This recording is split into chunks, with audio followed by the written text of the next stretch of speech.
บายดีพ่อแม่พี่น้องบ้านเฮาสุขุสุคนสู่หม่องสู่บอนอยู่ใส่กันแล้วแต่เนี่ยพี่น้องมื้อนี้ได้มีโอกาสนำพาพี่นำพาน้องเข้าสู่ช่องบ้านนอกซาแนลมาเฮาเว้ยมาแห่นางสงกรานต์พี่น้องอยู่บ้านโพนม่วงเมืองจำพร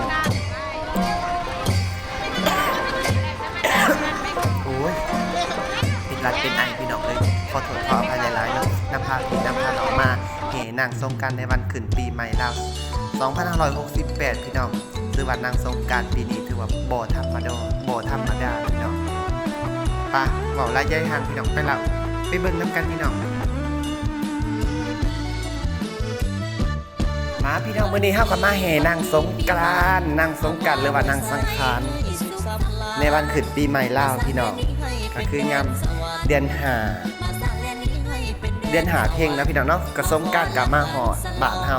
พี่น้องก็มื้อนี้ก็ได้มีโอกาสได้มาเยี่ยมมายามพ่อแม่พี่น้องได้มาพบมาพอพี่น้องทางบ้านโพนม่วงเมืองจำพรพี่น้องมาแห่นางสงกรานต์หรือว่าแห่นางสังขารน้ำเพิ่นพี่น้องก็ถือว่าโอกาสนี้ถือว่าบุญบารมีบุญหลายสายยาวจึงได้มาฮอดพี่น้องก็ฝากได้พี่น้องเด้อฝากพ่อฝากแม่ฝากพี่ฝากน้องอย่าลืมกดไลค์กดแชร์กดติดตามกด Subscribe ให้เบาบ้านนอกไว้นำพี่น้องมื้อนี้เบาบ้านนอกก็ได้มาแถวบ้านโพนม่วงพี่น้องถ้าผู้ใดอยู่แถวบ้านโพนดกโพนม่วงก็อย่าลืมนะพี่น้องเด้อฝากกดไลค์กดแชร์เนาะหรือว่าเมืองต่างๆเมืองจำพรหรือว่าบ้านเฮาเนาะก็แต่ก่อนก็บ่เคยมีดอกนางสงกรานต์พี่น้องก็ถือว่ามาฮอดปีนี้ถือว่าเป็นปีแรกเป็นปีทำอิฐเนาะที่เมืองจำพรเฮาได้มีนางสงกรานต์หรือว่านางสังขารขึ้นพี่น้องมาแห่นางสังขารกับพี่กับน้องกับพ่อกับแม่พี่น้องชาวเมืองจำพรก็คือชาวบ้านโพนม่วงพี่น้องก็ต้องขอบอกขอบใจพ่อแม่พี่น้องที่ให้การต้อนรับเบาบ้านนอกด้วยดีตลอดมาพี่น้องถือว่ามวลชนเขาร่วมขับค่านาแน่นพี่น้องถือว่าบ้านโพนม่วงเขาก็เป็นบ้านหนึ่งที่อยู่ในเมืองจำพรถือว่าก็บ่น้อยหน้าแขวงหลวงพระบางได้พี่น้องเนาะแต่ก่อนได้ยินแต่สื่อได้ยินแต่เสียงได้ยินแต่เพิ่นเว้าว่าโอ้ยนางสังขารอยู่เมืองหลวงพระบางมีแต่ผู้จกๆงามๆมาฮอดบ้านโพนม่วงเมืองจำพรเฮามื้อนี้ก็ถือว่าบ่ธรรมดาพี่น้องนางสังขารเฮาก็มีแต่ผู้จกๆงามๆมีแต่ผู้อ้อๆพี่น้องลิงเตาะเลาะตาเป็นตาอ่อนซ้อนเป็นตาสาวอ่อนพี่น้องมีแต่ผู้จกๆงามๆทิ้งบ้างห่างหน่อยพี่น้องบ่าวบ้านนอกจนตาเล่นตาข้างพี่น้องก็เลยว่าได้นำเอาภาพบรรยากาศอันม่วนๆงามๆมาฝากพี่ฝากน้องฝากพ่อฝากแม่อยู่ต่างเมืองต่างแขวงกะนอกจากหลวงพระบางแล้วก็ยังมีสวรรณเขตพี่น้องก็คือเมืองจำพรเฮามื้อนี้บ่าวบ้านนอกได้มีโอกาสมาเห็นนางสังขารตั้งแต่เกิดมาก็บ่เคยพอบ่เคยที่ผมจักเทื่อพี่น้องนี่ก็คือนางสังขารพี่น้องมือซ้ายถือมือขวาถือดาบพี่น้องมือซ้ายถือไม้คอนเฒ่าเนาะก็ถือว่าเป็นมื้อดีบ้านงามพี่น้องมีนางสังขารลูกสาวของพญากบิลลภพพี่น้องได้นำเอาหอนมือหอนย่ำแล้วก็นำเอาหัวของคอออกมาบดมาทรงหรือว่าออกมาแห่หอบเมืองเนาะในตำนานของนางสงกรานต์บ้านเฮาเนาะเพิ่นเล่าขานกันมาตั้งแต่ปู่แต่ย่าที่ลูกหลานได้สืบทอดกันมาจนมาฮอดปัจจุบัน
เอาไปจะได้พี่น้องหลังจากแห่นางสงกรานต์หรือว่านางสังขารปีนี้มวนบอเนาะปี